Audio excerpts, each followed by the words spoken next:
Dalam sebuah majelis, para sahabat duduk mengelilingi Rasulullah. Di tengah keheningan, beliau bersabda dengan suara yang lembut dan penuh kemuliaan, "Akan datang kepada kalian seorang penghuni surga." Hati para sahabat pun bergetar. Siapakah gerangan orang yang mendapat kabar gembira ini? Tak lama kemudian seorang lelaki dari kaum Ansor muncul. Tak tampak darinya sesuatu yang istimewa, namun wajahnya terlihat berseri oleh basuhan wudhu, dan kedua sandalnya ia tenteng di tangan kirinya. Hari berikutnya Rasulullah kembali mengucapkan perkataan yang sama, dan lelaki itu pun muncul dalam keadaan yang sama. Hingga pada hari ketiga peristiwa itu kembali terulang. Keheranan pun menyelimuti hati Abdullah bin Amr bin Aus. Ada rahasia apakah di balik sosok sederhana ini? Dengan penuh rasa ingin tahu, ia pun mendekat lelaki tersebut, dan ia berkata kepadanya, "Saudaraku, aku sedang berselisih dengan ayahku, dan aku ingin menenangkan hati selama 3 hari ini. Bolehkah aku menginap di rumahmu hingga 3 hari berlalu?" Tanpa banyak tanya, lelaki itu pun menerima permintaan Abdullah. Saudaraku, selama 3 malam Abdullah mengamati setiap gerak-gerik tuan rumahnya. Namun ia tak menemukan sesuatu yang luar biasa. Lelaki itu tidak banyak mengerjakan sholat malam. Tidak pula ia menghabiskan malam dengan menangis dalam sujud panjang. Hanya sesekali ia terjaga, berzikir lirih, lalu kembali tidur hingga waktu subuh tiba.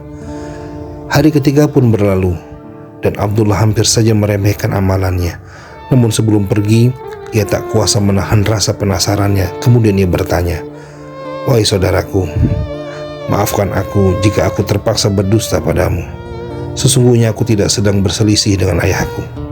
Sesungguhnya aku hanya ingin mengetahui amalan istimewa apa yang membuatmu mendapat kabar gembira sebagai penghuni surga dari Rasulullah. Dan 3 malam bersamamu, sungguh aku tidak melihat banyak amalmu.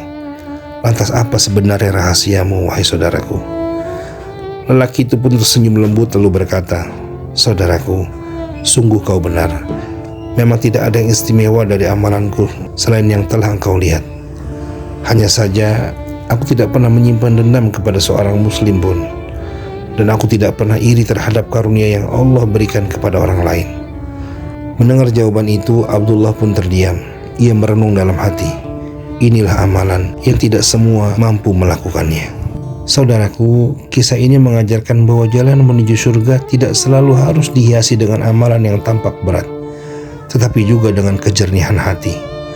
Hati yang bersih adalah kunci keselamatan. Abdullah bin Amr pernah bertanya kepada Rasulullah, "Ayun nasi afdal?"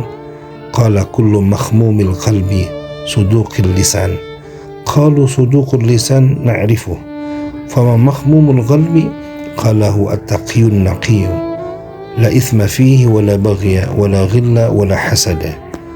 Siapakah manusia yang paling utama ya Rasulullah? Beliau menjawab, setiap orang yang hatinya bersih dan lisannya jujur.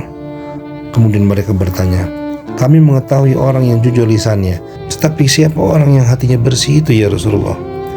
Beliau menjawab, yaitu orang yang bertakwa, hatinya bersih, tidak ada dosa padanya, tidak suka berbuat zalim, tidak menyimpan dendam, dan tidak memiliki rasa iri.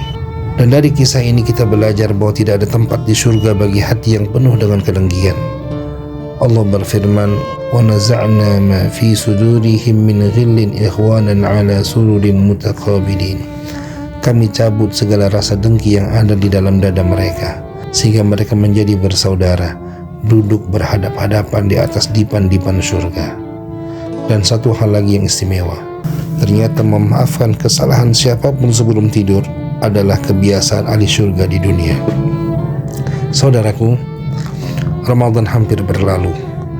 Bulan penuh keberkahan ini sebentar lagi akan meninggalkan kita. Kita telah berpuasa, memperbanyak salat, membaca Al-Quran, dan bersedekah. Namun sudahkah hati kita bersih? Sudahkah kita memaafkan orang yang menyakiti kita? Sudahkah kita ikhlas atas segala ketetapannya? Sudahkah kita melepas iri dan dengki terhadap sesama?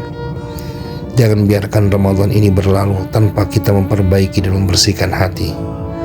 Allahumma tahhir qalbi minan nifaq, wa amali minar riya, wa lisani minal kadhib, wa aini minal khiyanah, fa innaka ta'lam kha'inatal a'yun wa ma tukhfi sudur.